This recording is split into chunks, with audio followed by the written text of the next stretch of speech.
اسلام میں کوئی زبردستی کسی کی زمین نہیں ہتھیا سکتا، زبردستی کوئی جنگ نہیں کر سکتا، زبردستی کوئی کسی سے کوئی چیز چھین نہیں سکتا، امن کے ساتھ زندگی گزارنے کا حکم دیتا ہے اسلام۔ اور سورہ ممتحنہ میں خواتین کی بھی اللہ تعالیٰ نے ذکر کیا، خواتین کے بارے میں، کہ جو ایمان قبول کرنے کے بعد ہجرت کر کے مدینہ منورہ آ گئی تھی، تو اللہ تعالیٰ نے حکم دیا کہ ان کا امتحان لے لو، انہیں اچھی طرح جانچ لو کہ انہوں نے ایمان کی خاطر ہجرت کی ہے، تو اگر انہوں نے ایمان کی خاطر ہجرت کی تو انہیں کفار کو واپس نہ لوٹانا۔ اللہ تعالیٰ فرماتے ہیں کہ ایک دشمن تھا عقبہ بن ابی، تو اس کی بیٹی ام کلثوم رضی اللہ عنہ بھی ہجرت فرما کر مدینہ منورہ آ گئی، اور ان کا والد معاہدہ حدیبیہ میں انہوں نے کہا تھا کہ ان کو واپس بھیجیں، تو رسول اللہ صلی اللہ علیہ وسلم نے انہیں خالی ہاتھ واپس لوٹا دیا تھا کہ ہمارا معاہدہ ایمان لانے والے مردوں کے بارے میں تھا، خواتین کے بارے میں نہیں تھا۔ تو اللہ تعالیٰ نے اس صورت میں پھر فرمایا، اے مسلمانوں، تم اس قوم سے دوستی نہ رکھو جن پر اللہ تعالیٰ کا غضب نازل ہوا، اور جو آخرت سے مایوس ہیں، کہ یہ جو کفار ہیں نا، یہ کیونکہ اللہ تعالیٰ پر ایمان نہیں لاتے تو اللہ کی رحمت سے بھی مایوس ہو جاتے ہیں۔ سورہ صف کا آغاز کرتے ہیں۔ سورہ صف مدنی صورت ہے اور اس کی 14 آیات 2 رکوع ہیں، اور اس میں اللہ تعالیٰ نے جہاد کے بارے میں حکم دیا ہے۔ اللہ تعالیٰ نے فرمایا کہ اللہ کی تسبیح کرنی ہے ہر وقت، اور مسلمانوں کو سختی سے بتایا جا رہا ہے کہ اپنے وعدے کی پابندی کرنی ہے، جو بھی زبان سے کہنا ہے وہ کر کے دکھانا ہے۔ اور اس صورت میں اللہ تعالیٰ نے مسلمانوں کو جہاد کی ترغیب دی ہے کہ مسلمان جو ہیں وہ دشمن کے مقابلے میں سیسا پلائی ہوئی دیوار کی طرح مضبوط اور متحد ہو کر کھڑے ہوتے ہیں۔ اللہ تعالیٰ فرماتے ہیں کہ بنی اسرائیل کا تذکرہ کرتے ہیں کہ انہوں نے حضرت موسیٰ علیہ السلام کی اس وقت مخالفت کی تھی کہ جب انہیں ایک قوم کے ساتھ جہاد کا حکم دیا گیا، اور انہیں اپنے بعد آنے والے نبی کی بشارت بھی سنا دی تھی، اور کہا تھا کہ جو میرے بعد نبی آئے ان کی اطاعت کرنا۔ تو بنی اسرائیل نے یہ تمام احکامات پیٹھ پیچھے ڈال دیے، بھول گئے وہ سب احکامات کو۔ اور اس صورت میں ہمیں خوشخبری ملتی ہے کہ دین اسلام ہی اصل دین ہے، اور یہ غالب آ کے رہے گا تمام ادیان پر۔ جتنے بھی دین ہیں نا اس وقت، ان سب پر غالب آ جائے گا دین۔ اللہ تعالیٰ فرماتے ہیں کہ مسلمانوں کو اللہ تعالیٰ ایسی تجارت کی دعوت دیتے ہیں کہ جس میں کوئی خسارہ نہیں، اور ایسا معاملہ ہے کہ اس میں انہیں نقصان نہیں ہوگا۔ یہ تجارت کیا ہے کہ اللہ اور رسول پر ایمان لانا، اور اللہ کی رضا کے لیے اپنی مال اپنی جان کے ساتھ جہاد کرنا۔ اس میں نفع ہی نفع کیا ہے، گناہوں کی مغفرت مل جائے گی، جنت میں داخلہ ملے گا، اللہ کی مدد آئے گی، اور کفر پر غلبہ ہوگا۔ تو مسلمانوں کو چاہیے کہ مادی تجارت اور دنیاوی نفع نقصان کی بجائے یہ تجارت کریں جس میں اللہ تعالیٰ نے عزت ہی عزت رکھی ہے۔ اللہ تعالیٰ فرماتے ہیں کہ حضرت عیسیٰ علیہ السلام کے جو حواری تھے نا، یعنی ان کے جو دوست تھے ان کو حواری کہا جاتا تھا، جیسے رسول اللہ صلی اللہ علیہ وسلم کے دوستوں کو کمپینین کہتے ہیں، صحابہ کہتے ہیں۔ تو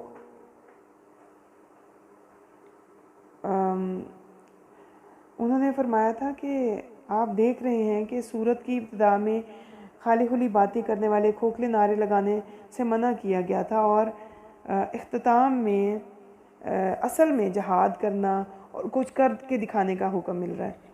تو اللہ تعالیٰ نے اس صورت میں ہمیں جو دشمن ہے اس سے جہاد کرنے کا حکم دیا ہے، اور یہ صورت کمپلیٹ ہوتی ہے۔ سورہ جمعہ دیکھتے ہیں۔ سورہ جمعہ مدنی صورت ہے، اس میں 11 آیات اور 2 رکوع ہیں۔ اس صورت میں اللہ تعالیٰ فرماتے ہیں کہ امانت کے بارے میں ہے کہ امانت کا خیال رکھنا ہے، اور مسلمان جو ہوتے ہیں وہ امین ہوتے ہیں۔ پھر اللہ سبحانہ وتعالیٰ نے اس صورت میں اپنی پاکی بیان کی۔ اللہ تعالیٰ سب پر غالب ہے، کمال حکمت والا ہے، وہی ہے جس نے رسولوں کو بھیجا، جس نے رسول صلی اللہ علیہ وسلم کو بھیجا، جو انہیں آیات پڑھ کر سناتے ہیں، انہیں پاک کرتے ہیں۔ رسول اللہ صلی اللہ علیہ وسلم کے کون کون سے ٹاسک تھے کہ آیات کی تلاوت کرنا، انسانوں کے دلوں کا تزکیہ کرنا، کتاب اور حکمت کی تعلیم دینا۔ تو آپ صلی اللہ علیہ وسلم کتاب و سنت کی تعلیم بھی دیتے تھے، کتاب کی تلاوت بھی کر کے سناتے تھے، اور لوگوں کا تزکیہ بھی کرتے تھے۔ تو اللہ سبحانہ و تعالیٰ فرماتے ہیں کہ جو جیسے بنی اسرائیل ہے نا، وہ اپنے کندھوں پہ ان کی مثال دی گئی ہے کہ جس طرح وہ لوگ اپنے کندھوں پر اللہ نے جو کتابیں دیں، اللہ تعالیٰ نے جو علم دیا اس کو لادتے ہیں، تو ایک ان کی مثال گدھے کی سی ہے کہ جیسے ان کی اوپر بہت بڑی بڑی اللہ کی جو وحی کی کتابیں ہیں ان کا بوجھ لادا گیا ہو، اور اس بوجھ سے ان کی کمر جھکی جا رہی ہو، لیکن اس کے اندر اللہ نے احکامات کیا بھیجے ہیں ان کے بارے میں ان کو پتہ ہی نہ ہو۔ تو اللہ تعالیٰ فرماتے ہیں کہ سورہ جمعہ میں کہ رسول اللہ صلی اللہ علیہ وسلم کے یہاں پر کوالٹیز بتائیں سورہ کے شروع میں، جیسے کہ میں نے پہلے بھی آپ کو بتایا کہ تلاوت کتاب، تزکیہ، تعلیم کتاب اور حکمت۔ تو یہود کا تذکرہ کرتے ہوئے اللہ تعالیٰ فرماتے ہیں کہ ان پر کتابوں کا بوجھ لدا ہوا ہے، اور انہیں اندر کچھ نہیں پتہ کہ اللہ تعالیٰ ان سے کیا خطاب کر رہے ہیں۔ تو اللہ تعالیٰ فرماتے ہیں کہ دنیا کی زندگی تو مومنوں کے لیے قید خانہ ہے، اور اگر یہ ان کو لگتا ہے نا،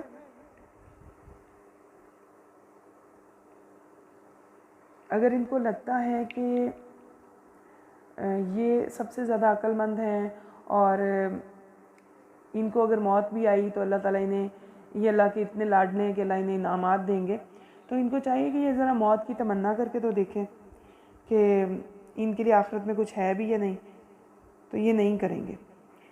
اللہ تعالیٰ فرماتے ہیں آخرت میں نعمت اور عیش، یہ سب چیزیں تو مومنوں کے لیے ہوں گی۔ اللہ سبحانہ و تعالیٰ نے اس صورت کے اختتام میں فرمایا کہ مومنوں پر نماز جمعہ فرض کی گئی ہے، اور اذان سنتے ہی ہر قسم کی جو بزنس ہے، تجارت ہے، خرید و فروخت ہے، سب کام بند کر دینے چاہیے، اللہ کی ذکر کی طرف دوڑنا چاہیے، اور پھر فارغ ہو جائے تو پھر اللہ کے حکم سے اپنے جابز اور اپنی کام وغیرہ شروع کریں۔ سورہ المنافقون، سورہ المنافقون مدنی صورت ہے، اور اس کی 11 آیات ہیں، 2 رکوع ہیں، اور اس میں منافقین کا تذکرہ ہے کہ منافقین کے اخلاق کے بارے میں، ان کے جھوٹوں کے بارے میں، اور ان کی دھوکے کے بارے میں، ان کے مکروہ چہرے کے بارے میں اللہ تعالیٰ نے یہاں پر بیان فرمایا ہے کہ کس طرح وہ لوگ زندگی گزارتے ہیں۔ اللہ تعالیٰ فرماتے ہیں کہ